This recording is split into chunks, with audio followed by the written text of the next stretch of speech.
अभी आप auto expo पे आए और वहां पे देखा कि ऑटो एक्सपो में इस बार इलेक्ट्रिक व्हीकल ज्यादा हैं और आइस कंबशन इंजन्स जो हैं उनके मॉडल्स कम आ रहे हैं। तो जो आपका एक तरीके से विजन था कि ग्रीन फ्यूल्स की तरफ बढ़ना है, क्या आपको लगता है कि वाकई में अब आखिरकार वो एक हकीकत बन रही है? आपने अच्छा हुआ ये प्रश्न पूछा क्योंकि बैंकर्स बैठे हैं सामने।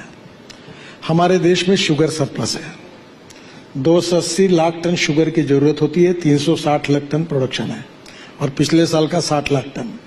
शुगर में ऐसा दुख है कि मैं मजाक में कहता तो पिछले जन्म में पाप करता वो शुगर फैक्ट्री शुरू करता।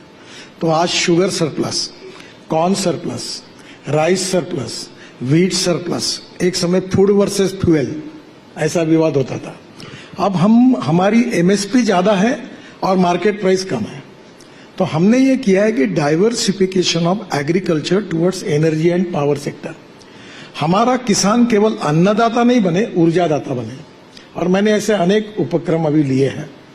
पहली बात, हम लोग शुगर के जूस से इथेनॉल बना रहे हैं, फिर सी मोलाइसिस से इथेनॉल बना रहे हैं, फिर बी हेवी मोलाइसिस से इथेनॉल बना रहे हैं, फिर कॉर्न राइस उससे इथेनॉल बना रहे हैं।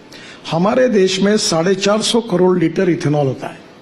जब हम पेट्रोल में 20% डालेंगे तो हमको 1000 करोड़ लीटर लगेगा। हमारे जो आईटी टावर्स के जो जनरेटर है जो डीजल पर चल रहे हैं उसमें हमारे यहाँ 2000 करोड़ लीटर डीजल लगता है। और अभी मैंने ही ऐसे एक बार मेरे ध्यान में आया कि रशिया में इथेनॉल का माइलेज और पेट्रोल का माइलेज सेम हो, क्योंकि 1 litre of petrol equal to 1 litre 300 ml of ethanol. तो मैंने टेक्नोलॉजी रशियन साइंटिस्ट को बुलाया और पेट्रोलियम मिनिस्टर, इंडियन ऑयल के चेयरमैन वैद्य साहब और राम कुमार जो है उनको प्रेजेंटेशन दिया। तो सब होने के बाद उन्होंने कहा कि idea is very fantastic, but it seems to be it is very difficult. तो मैंने फिर हिंदी में उनको कहा कि गाजर की, उनके सामने बोल रहा था, गाजर की पुंगी है, बच गई तो बजाओ, नहीं तो खा लो। वो 3 महीने के बाद प्रूव हो गया। अब इथेनॉल का माइलेज और पेट्रोल का सेम है। इथेनॉल का रेट 60 रुपए, पेट्रोल का 120 रुपए। अब टोयोटो की गाड़ी मेरे पास है और अब टोयोटो पूरी मॉल, जो कैम्ब्री करके गाड़ी थी जो पेट्रोल में जाकर 40% बिजली तैयार करती थी, वो अब 100% इथेनॉल पर चलेगी और बिजली तैयार करेगी। यानी पेट्रोल का भाव 25 रुपए जो आता है उस हिसाब से एवरेज मिलेगा। अब मर्सिडीज, बीएमडब्ल्यू सब फ्लेक्स इंजन ला रहे हैं। अभी बजाज, टीवीएस और हीरो इन्होंने और होंडा इन्होंने उनकी मोटरसाइकिल, स्कूटर फ्लेक्स इंजन में बनाई इथेनॉल पर। अब हमारे देश में इथेनॉल एग्रीकल्चर में बनेगा, उसके कारण हमारा एग्रीकल्चर का ग्रोथ रेट केवल 12% है। 22 से 24% मैन्युफैक्चरिंग सेक्टर का है और 52 से 54% सर्विस सेक्टर का है। इथेनॉल ये जो फ्यूल है, सीएनजी, जैसे भी परली है, इंडियन ऑयल ने पानीपत में प्रोजेक्ट डाला है 1 लाख लीटर इथेनॉल और 150 टन बायोबिटुमिन। अब मैं एक सेंट्रल रिसर्च ऑर्गेनाइजेशन और अपने सीएसआर ने मुझे प्रेजेंट दिया, मैं उसको पॉपुलर कर रहा हूं कि परली जलाने से दिल्ली में आपको मालूम है पोल्यूशन हो रहा है बर्निंग करने से।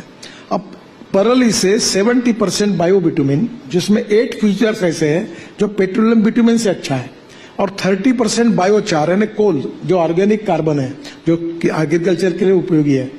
अब मुझे बताइए, देश में 80 लाख टन बिटुमिन लगता है, 50 लाख टन बिटुमिन रिफाइनरी देती है, 30 लाख टन हम इंपोर्ट करते हैं। अब ये ट्रैक्टर मोल्डेड यूनिट अगर हरियाणा, पंजाब के हर गांव में लग गया और बायोबिटुमिन तैयार होगा, तो वैसे मैं तो इंडियन ऑयल को बोला कि पूरा हम खरीद लेंगे।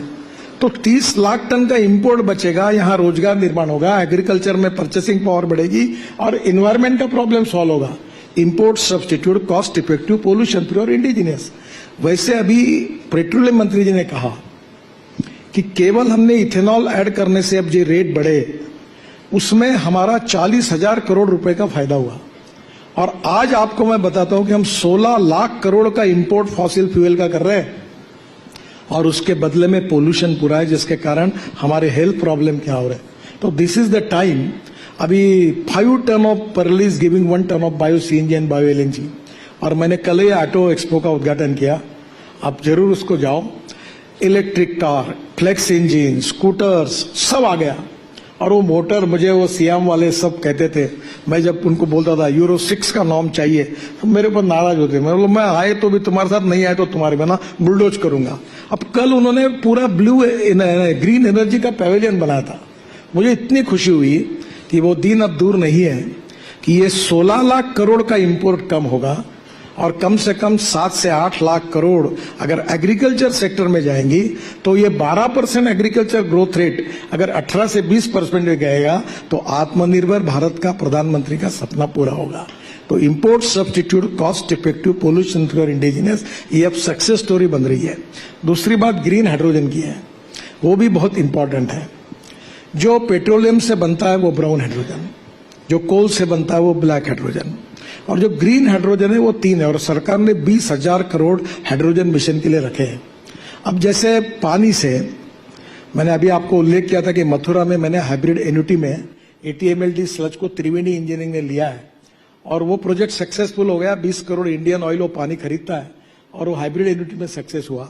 तो अभी रूफटॉप सोलर, क्योंकि पानी से जब बनाएंगे तो हमें बिजली 70% लगती है, तो रूफटॉप सोलर में बिजली की कॉस्ट कम है।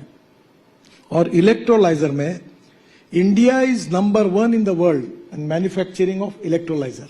हम 90% एक बंगलोर की कंपनी है, पूरा एक्सपोर्ट करती है। और इलेक्ट्रोलाइजर से ये करेंगे, ये हाइड्रोजन की कॉस्ट थोड़ी ज्यादा आ रही है। फिर इसके साथ जो बायोमास है या ऑर्गेनिक वेस्ट है कारपोरेशन की, म्यूनिसिपल वेस्ट, ये बायोडाइजेस्टर में डाल के मीथेन निकालकर फिर हाइड्रोजन निकलता है। तीसरा जो मैंने एक 4 दिन पहले बेंगलोर में देखा, Indian institute of science Bangalore में, उन्होंने बायोमास से ग्रीन हाइड्रोजन बनाया।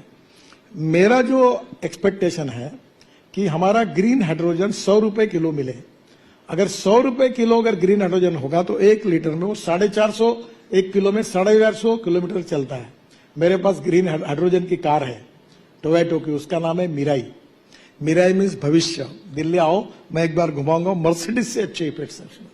तो ये green hydrogen is the future for the country. और हिंदुस्तान ये एनर्जी को इंपोर्ट करने वाला नहीं, तो एनर्जी को निर्यात करने वाला देश बनेगा। हमारी रेलवे, हवाई जहाज, हमारी गाड़ियां, ट्रक, बसेस, हमारा स्टील, केमिकल्स, सब उसके ऊपर चलेगी। और 10 साल में पूरा ये इंपोर्ट खत्म हो जाएगा, पोल्यूशन भी खत्म हो जाएगा। और दूसरा, एग्रीकल्चर में एकदम रिफॉर्म हो जाएगा। मैं आपको बता रहा हूं कि ये इतनी सक्सेस स्टोरी है कि गांव में मेरी अपनी आइडिया, क्योंकि मैं जरा किसान सेंट्रिक हूं, मैं फार्मर हूं, तो मैंने कहा कि हर किसान के पास कुआं है, कुएं में पानी है, उधर रूफटॉप में एक अपना pre cooling plant, cold storage डालेगा। गवर्नमेंट की स्कीम्स है जिसमें गोडाउन करके फूड गिन रखेगा, उसी की पावर निकाल के इलेक्ट्रोलाइजर 1.25 करोड़ का है, उससे बिजली तैयार करेगा। और उसी को कॉम्प्रेस करने के लिए जो जनरेटर लगता है, मैंने किर्लोस्कर को आग्रह करके पहला जनरेटर इथेनॉल पे बनाया, मेरे घर पर है। और इथेनॉल पर 60 रुपए लीटर, डीजल 110 रुपए लीटर, वो कॉम्प्रेस करके 500 बार पर वही सामने एक गैस स्टेशन बनाएगा और ट्रक, बस में और गाड़ी में भरते जाएगा। तो किसान क्यों नहीं सम्मान, क्यों बड़े बड़े लोग आने के बजाय हम छोटे छोटे किसानों को ग्रीन हाइड्रोजन तैयार करने के लिए प्रोत्साहित करें। जो म्यूनिसिपल कारपोरेशन है, इनकी जो सॉलिड वेस्ट और लिक्विड वेस्ट है, वहां मीथेन मिलता है, उसका कन्वर्शन सेग्रीगेट करके एल्यूमिनियम, कॉपर, मेटल को रिसाइकलिंग करें, हमारे प्लास्टिक को रिसाइकल करें, और जो ऑर्गेनिक वेस्ट है वो बायोडाइजेस्टर में डाल के ग्रीन हाइड्रोजन निकाले।